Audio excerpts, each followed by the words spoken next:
Hello, and welcome to our video about the Enlightenment. This era changes the way that people think about society, politics, economics, and even religion. So let's dive in to how did the scientific revolution inspire people to challenge old ideas and spark movements in nearly every area of life. Here's a quick roadmap of what we'll look at in this video. We'll start with the social contract, move into economics, then talk about religion and intellectuals during this time period, and end with society, government. So, how does this whole movement start and spread? Well, the Enlightenment, it doesn't appear out of nowhere. It's inspired by the scientific revolution, where thinkers applied observation and reason to the natural world. And now, Enlightenment thinkers, called philosophers, they begin applying those same principles to government, religion, economics, and education. And then, how does it spread? It's going to spread through public venues. So, people are going to have access to more public spaces where they can actually sit around in like minded groups and talk about these new ideas. And then it's also going to spread due to different, means related to the printing press through newspapers and different publications, the encyclopedia, which we'll talk about again later.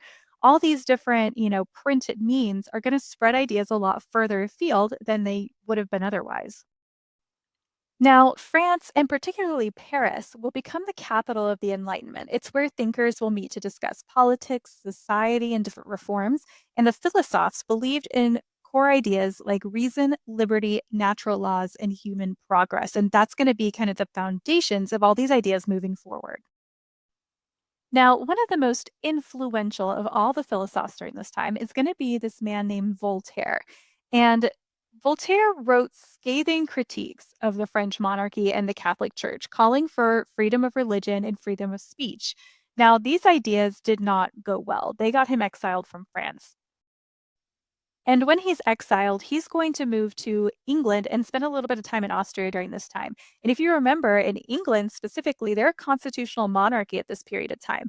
So this makes him even more critical of France because he's seeing the types of ideas he believes in kind of in action. And he believes in social progress and that people are in control of their future, not necessarily a divine power like God. So he actually is going to be in this new school of thought called deism, which just means that he believes in God, but that God left the world to kind of run according to natural laws. He doesn't interfere with your everyday life. Another person really setting the stage for the Enlightenment is this man named Denis Diderot. And Diderot believes that all human knowledge could be categorized and understood. And so he publishes the first encyclopedia, a revolutionary work that compiles and spread Enlightenment thought. And although the church originally bans it, the ideas inside it reach across Europe and they're going to challenge traditional authority. Okay, now that we've set the stage, let's go ahead and start talking about the social contract. There's really two sides to this idea of a social contract, and the first side we'll look at is the side of Thomas Hobbes. Now, Hobbes lives through the English Civil War, and he came to this grim conclusion about humans and our nature. He basically says that humans are naturally selfish and they need a strong ruler to keep them in line. Which, if you think about the time period he lived through, where you've got, people trying to jump over each other for power, that makes a lot of sense why he would think those things. He says that basically it's like what we agree to in society is we need this absolute monarch to be in control to keep everybody in line. And that's part of what's called the social contract. And he publishes a book called The Leviathan in 1651 that talks about these ideas and the idea of a social contract. So he's very much in favor of an absolute monarch that rules over everybody directly to maintain order and peace. Now, the other school of thought, and pretty much the opposite end of the spectrum, is John Locke. And John Locke believes that everybody is born equal with this blank state, tabula rasa. He argues that everyone is born with these natural rights, which he lists as things like life, liberty, and property, and that the government should exist to protect those rights. And because he believes that all men are created equal, he thinks that a representative government is the best bet. He also takes this a step further, where he says that if a government fails to protect your rights, they should be replaced. And this is going to be a big, big shock to people. This is not happening in Europe at all at this time.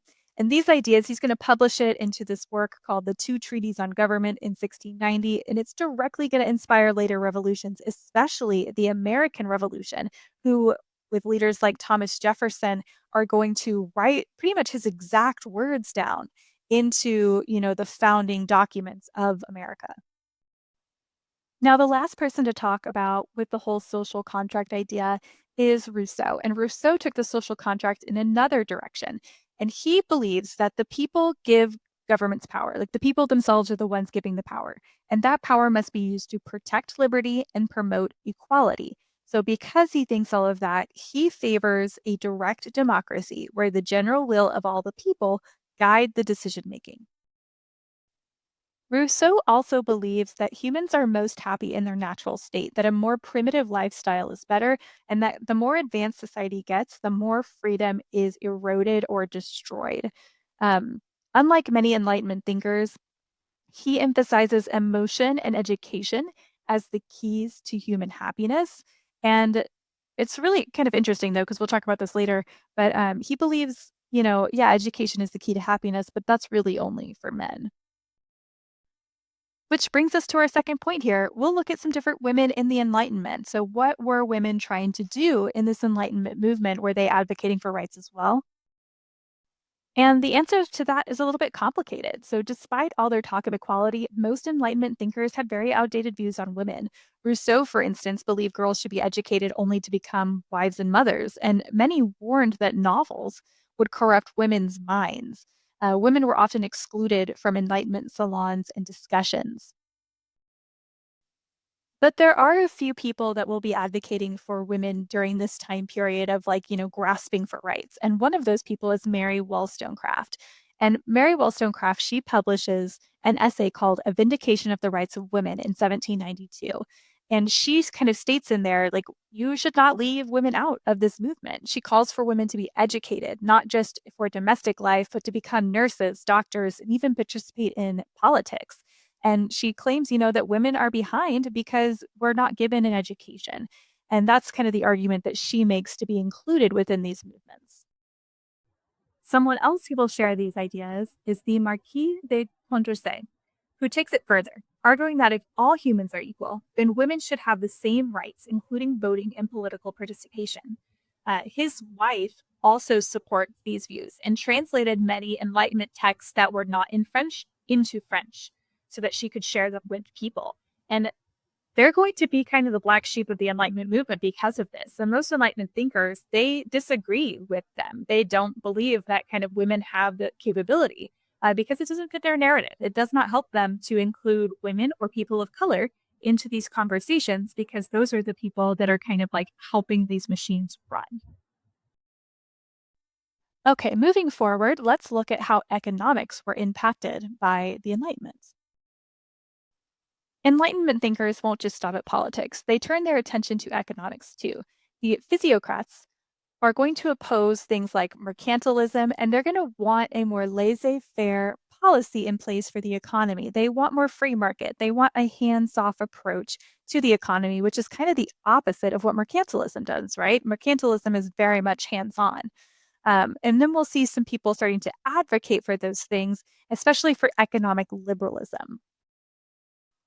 And it kind of culminates with this man named Adam Smith, who's the most famous Enlightenment economist. And he creates this book in 1776 called The Wealth of Nations, where he outlines the basic principles of what will be capitalism. So it talks about free markets and competition lead to better products, that producers naturally lower costs to attract buyers, and that there's this thing called the invisible hand of the market that guides supply and demand. And these ideas are going to lay the foundation for modern economics. Next, how does religion and intellectual movements create new ideas?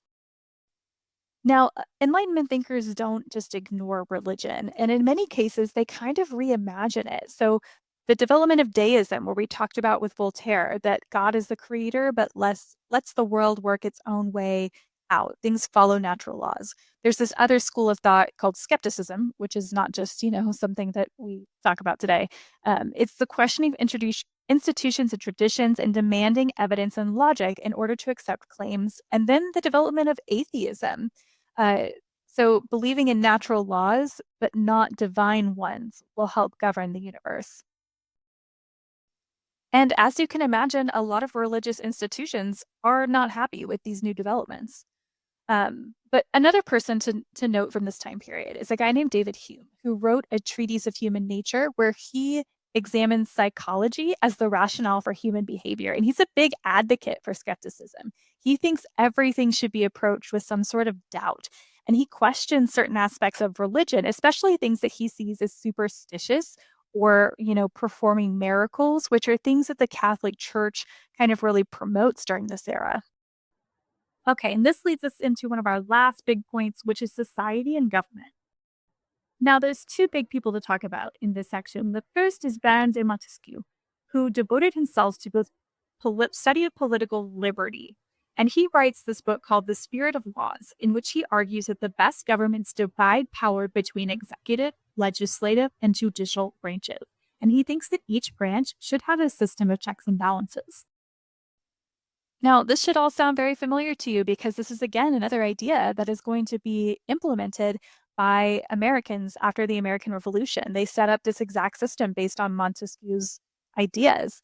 So, Montesquieu, he goes on to advocate for more civil liberties. He actually goes as far to say that there should be the abolition of slavery and total religious freedom. So, they're going to be pretty radical ideas for this time period, but he will impact most modern political science and sociology. And then the last person we'll profile for this video is going to be Cesar Beccaria, and he is going to directly write about the justice system. So he believes that laws exist to preserve social order and not to avenge crimes.